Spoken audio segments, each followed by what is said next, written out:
Velkommen til søndagens nyt. I dag skal vi snakke om noget, der har været op i medierne i længe, nemlig homovielser. Ja, ifølge Manu fra Radikale Venstre skal homoseksuelle have lov til at vise i den danske folkekirke. Hvad synes folk om det? Det har vi jo været ude og snakke med folk om i dagens Danmark. Hver 10. dansker overvejer at melde sig ud af folkekirken, hvis det her lovforslag det bliver indført. Hvad er din mening til, at homoseksuelle skal vise i kirken? Jeg synes ikke, de skal vise i kirken. Og jeg synes ikke, de skal... Altså, jeg har ikke noget imod homoseksuelle som person og som, som mennesker. Men jeg synes ikke, at man skal give en velsignelse til noget, som Gud ikke,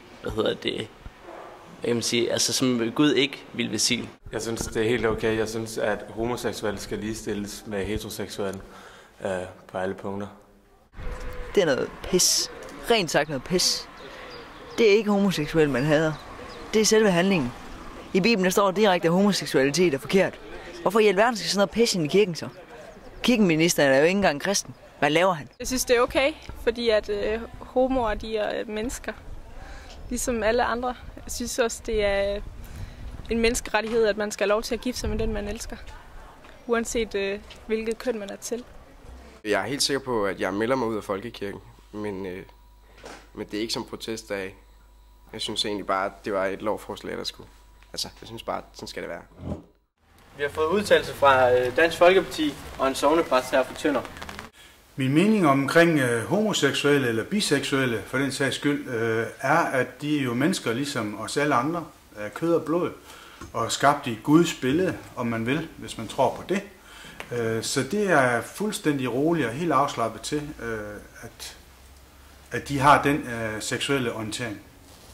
Generelt er Dansk Folkeparti imod, at homoseksuelle og biseksuelle skal vise efter folkekirkens ritual, hvor en mand og en kvinde bliver viet. Og det er simpelthen fordi vi er den overbevisning, at det er et ritual, som er tilsigtet en mand og en kvinde, som skaber et afkom og dermed fører generationerne videre. Og det mener vi ikke, at det mener vi ikke, at andre skal ind og giftes efter, fordi at jeg har fuld respekt for, at to mænd eller to kvinder kan lide hinanden og vil giftes, men der er jo rig mulighed for, at de kan blive gift på andre måder på rådhuset. Jamen hvad bliver det næste, hvis man også giver slip på det her? Menneskets bedste ven, ja, der er nogen, der siger, at det er hunden. Jamen skal man så blive gift med hunden også i kirken, fordi det er menneskets bedste ven? Jamen hvor går grænsen? Vi har trukket en grænse. Hvad er din holdning til, at homoseksuelle må giftes i den danske folkekirke? Jeg vil gerne vie homoseksuelle.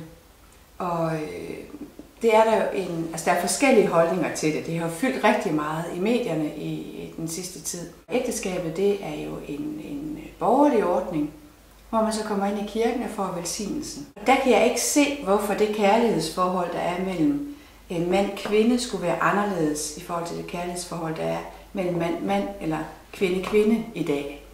Men hvordan kan det så være, at der er så mange præster, som har så forskellige synspunkter på netop det punkt?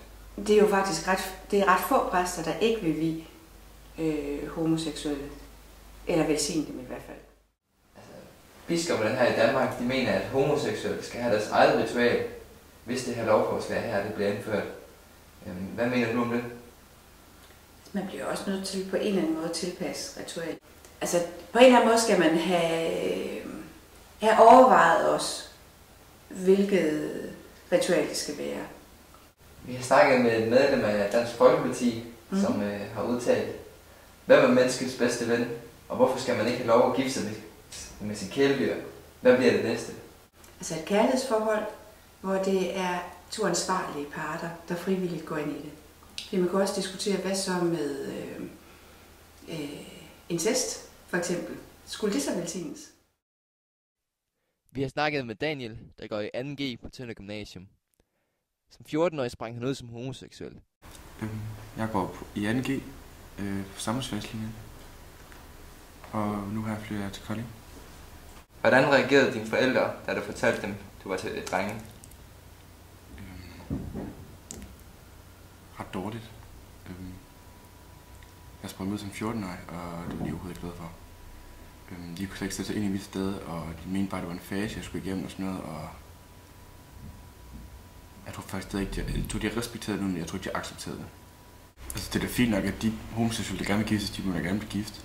Jeg skal bare ikke nyde noget af det. Jeg har bare sådan ignoreret alle de ting, der er kommet op omkring det i medierne og sådan noget. Vi har været ude og tale med en DF'er, der har udtalt, hvad bliver det næste?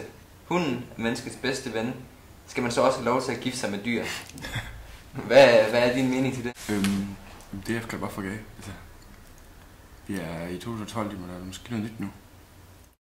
En ting er sikkert. Netop på det her punkt, der bliver vi aldrig enige. Vi ses i næste uge, hvor det skal handle om at være missionær i et andet land.